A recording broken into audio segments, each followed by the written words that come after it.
Olá, seja bem-vindo à nossa aula. Hoje nós estaremos lendo a lição 10 dessa revista, Escritos aos Judeus Cristãos.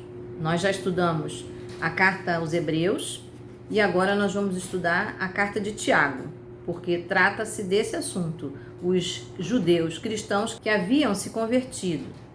E agora eles vão precisar de orientação. Então vamos orar? Senhor, em nome de Jesus, nós queremos te agradecer por essa oportunidade de estudar a tua palavra, de perceber a orientação que o Senhor estava dando àquele povo e que hoje nós possamos também nos apropriar. Trata, Senhor, desse assunto no nosso coração, prepara o nosso coração para que recebamos o melhor para te servirmos. Assim nós oramos e te agradecemos no nome de Jesus. Amém. Amém? Então, a lição 10, ela diz Carta de Tiago, autoria, destinatário e estilos. Então, essa carta, ela foi escrita num contexto muito fácil da gente lembrar. Foi aquele momento em que Paulo e Barnabé voltam da sua primeira visita missionária e prestam relatório no concílio de Jerusalém. E lá acontece um episódio. Eu vou ler para você no capítulo 15 de Atos, no verso 4 ao verso 5. Diz assim: Chegando a Jerusalém, foram bem recebidos pela igreja, pelos apóstolos, pelos presbíteros, a quem relataram tudo o que Deus tinha feito por meio deles. Então se levantaram alguns do partido religioso dos fariseus que haviam crido e disseram: é necessário circuncidá-los e exigir deles que obedeçam à lei de Moisés. Foi esse o clima que Paulo e Barnabé encontraram quando voltaram alegres, relatando da conversão dos gentios, que não tinham uma prática religiosa, cerimonial dos judeus, mas criam no Messias dos judeus, Jesus Cristo Senhor.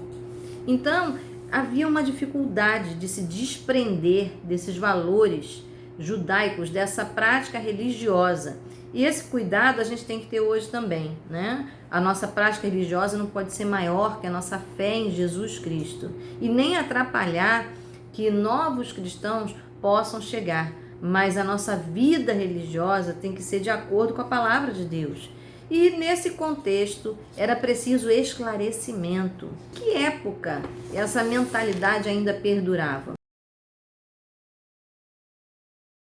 Estima-se que a carta tenha sido escrita entre o ano de 40 a 60 depois de Cristo, por Tiago. Mas de que Tiago nós estamos falando? A Bíblia levanta de uma maneira mais forte 3 Tiagos. Existiam muitos Tiagos, Tiago não era um nome desconhecido para essa época, mas os estudiosos, eles se concentram em 3 hipóteses.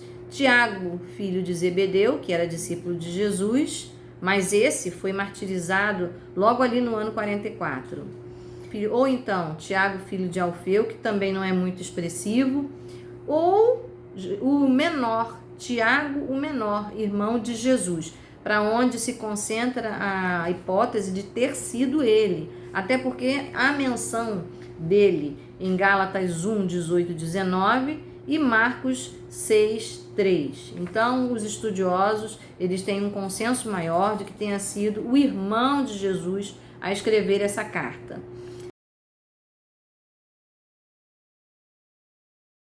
Lembrando, então, que essa carta foi destinada à comunidade dos judeus cristãos convertidos que estavam familiarizados com a lei. Por isso, na carta de Tiago, você vê muitos exemplos do Velho Testamento sendo citados para que a organização lógica do pensamento, a argumentação seja feita. Então, essa carta ela foi escrita a esses judeus convertidos que se reuniam em sinagogas, não em igrejas, como nós chamamos hoje aqui. Mas a igreja de Cristo, o corpo de Cristo, ela estava mais voltada dentro das sinagogas. Então, essa influência dos judeus está muito presente dentro dessa comunidade. É preciso esclarecer. Por quê? Porque os novos convertidos estavam chegando e eles não podiam sofrer discriminação e nem enfraquecer o seu ânimo. Daí a necessidade de ser instruído. E a gente tem que ter atenção a isso, né? Olhar sempre para os mais novos, ter o coração aberto e tirar os obstáculos do caminho das crianças espirituais, mas se concentrar na essência. A essência é que Jesus Cristo é Senhor e Salvador. E o peso do judaísmo, com toda a sua prática religiosa, cerimonial, estava sendo tão grande, estava pressionando tanto, que muitas pessoas estavam abandonando a fé. Isso se chama apostasia. Não é apenas esfriar a fé, desanimar. Não. Significa renegar a Cristo. Então, estou falando de pessoas que já haviam aceito Jesus Cristo como Senhor e Salvador, confessado essa realidade e retrocederam, voltaram atrás. Então, havia um pensamento misturado e fazendo pressão sobre a Igreja de Cristo, ou seja, o corpo de Cristo, que estava começando a crescer, a se desenvolver e ter novas adesões dos gentios neste grupo. O modo como essa carta foi escrita, ela tem uma linguagem em que a pessoa faz uma pergunta e ela própria responde, a pergunta retórica, né? Você pergunta, mas como será que o dia está? Com certeza o dia está muito bom, está ótimo. Esse tipo de fala que a pessoa não interrompe, ela própria fala e ela própria responde, é a pergunta retórica, dentro de uma argumentação. E ao estudarmos esse livro, a gente pode observar que ele tem essa característica retórica, portanto, de discurso. Então, os estudiosos do livro de Tiago também podem até olhar para esse livro e dizer que são praticamente 2 sermões escritos e divididos com alguma introdução. Capítulo 1 a 2 é o primeiro sermão, que tem 53 versículos, e também do capítulo 3 a 5, com 55 versículos. Você experimenta só, aí na sua casa, no seu momento devocional, fazer uma leitura assim corrente, direto, desses 2 capítulos, 1 e 2, e depois do 3, 4 e 5, e você vai perceber que ele mais parece um discurso. Portanto, esse tipo de leitura, ou esse tipo de escrita, esse tipo de discurso, ele também tem uma característica. O próprio autor, o Tiago, ele usa do método diatribes, o método de ensino que acontecia entre os judeus, entre os gregos e os cristãos. Ele faz perguntas, ele usa muito de imperativos, de ironia, mas é uma linguagem de repreensão severa. E também usa de ilustrações. Como eles estão falando para judeus convertidos, que conhecem muito o Antigo Testamento, as ilustrações serão sobre Jó, sobre Abraão, sobre Sara, ou seja, sobre os personagens que eles conhecem. Então eu vou ler para vocês aqui essa passagem bíblica que trata na página 63, e está em Tiago, no capítulo 5, no verso 13 a 14. Diz assim: está alguém entre vós sofrendo? Faça oração. Está alguém entre vós alegre? Cante louvores. Está alguém entre vós doente? Chame os presbíteros da igreja, e estes façam oração sobre ele. Agora no capítulo 5, no verso 8. Sede vós também pacientes e fortalecei o vosso coração, pois ainda a vinda do Senhor está próxima. Você observou quantos imperativos foram colocados nas frases que eu li? Cante, faça, chame, sede. Seja, no caso, né? Seja você, para todos, sede. Ele usa de muitos imperativos. Essa é uma forma literária de expressar com veemência a verdade que ele está dizendo. Então, Paulo também usou um pouco desse recurso em seus escritos, e nós podemos ver que ele, para ensinar, ele está mandando uma carta que mais parece um sermão.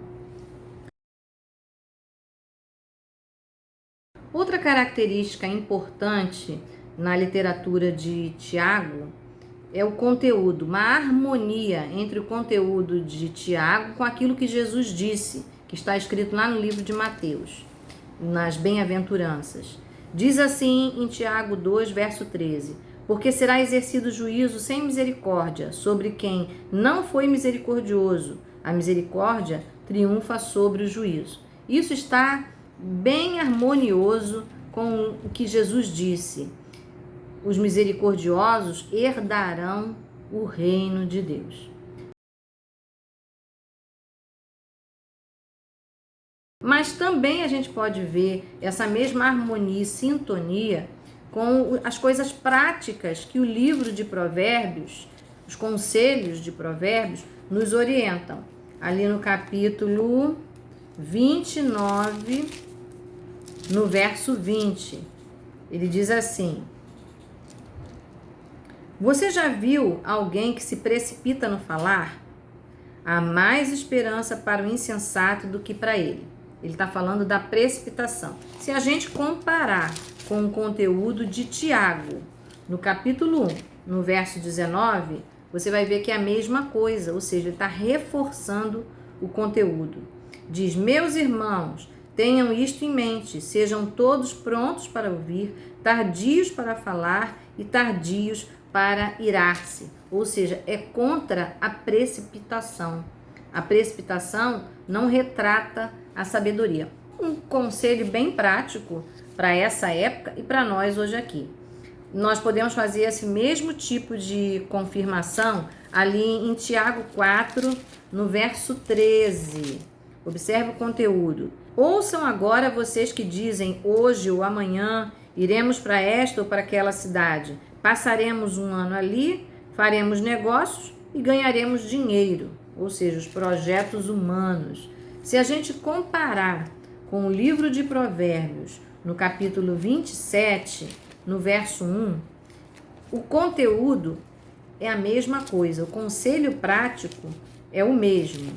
Não se gabe do dia de amanhã, pois você não sabe o que este ou aquele dia poderá trazer, viu? O conteúdo é o mesmo. Essa carta ela é prática, ela trata da sabedoria, dos relacionamentos, do comportamento maduro na fé. A carta de Tiago, então, ela é extremamente útil, atualizada e sempre viva para cada um de nós. Porque o contexto em que ela foi escrita, havia muita perseguição, havia muita pobreza para essa época e imaturidade dos novos cristãos. Não é diferente hoje, né? O evangelho cresceu, mas também temos muitos imaturos no nosso meio. Então, que Deus abençoe você, que essa carta faça diferença na sua reflexão e que a gente aproveite bem esses conselhos práticos que estão nessa carta, assim como em toda a palavra de Deus. Vamos orar? Deus, eu quero te agradecer, porque o Senhor deixou essa parte escrita para nós. E nós queremos te pedir que cada leitura, reflexão, faça diferença no nosso viver. Por isso, em nome de Jesus, ajuda-nos a absorver bem cada parte das lições que estão a seguir. Nós oramos e te agradecemos no nome de Jesus. Amém. Eu recomendo você ler o livro de Tiago várias vezes, porque aí você vai ter uma noção mais clara daquilo que a gente está estudando. E se você não faz parte ainda da Escola Bíblica Dominical, não perca tempo, participe conosco. Deus abençoe você, uma excelente semana. Até a próxima. Tchau.